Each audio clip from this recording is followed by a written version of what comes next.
Hugh Mercer dies from wounds received in Battle of Princeton January 12, 1777. On this day in 1777, American Brigadier General Hugh Mercer dies from the 7 bayonet wounds he received during the Battle of Princeton. Mercer's military service ranged over 2 continents and 3 armies. Born in Rosehearty, Scotland, Mercer studied medicine at the University of Aberdeen and first served as an assistant surgeon in Bonnie Prince Charlie's Army of 1745. After the Scots uprising against the British met its devastatingly bloody end at Culloden on April 16, 1746, Mercer returned to Aberdeenshire, where he spent a year in hiding before moving to Pennsylvania in March 1747. Once in America, Mercer enlisted in the army of the Hanoverian king, George III, whom he had sought to overthrow during the uprising in Scotland. During the 7 Years' War, he first served in General Edward Braddock's disastrous expedition of 1755,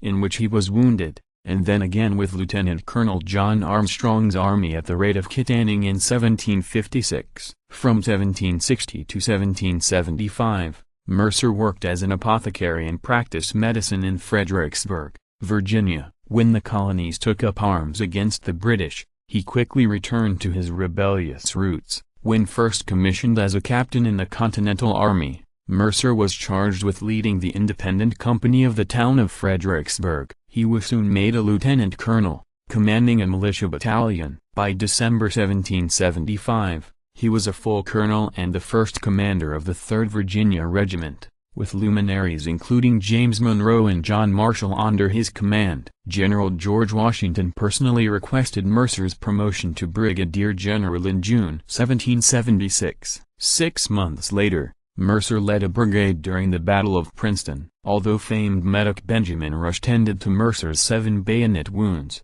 he could not save his medical colleague and fellow patriot. Mercer died in the Thomas Clark House on the eastern end of the battlefield, 9 days after the battle ended in victory for the Patriots.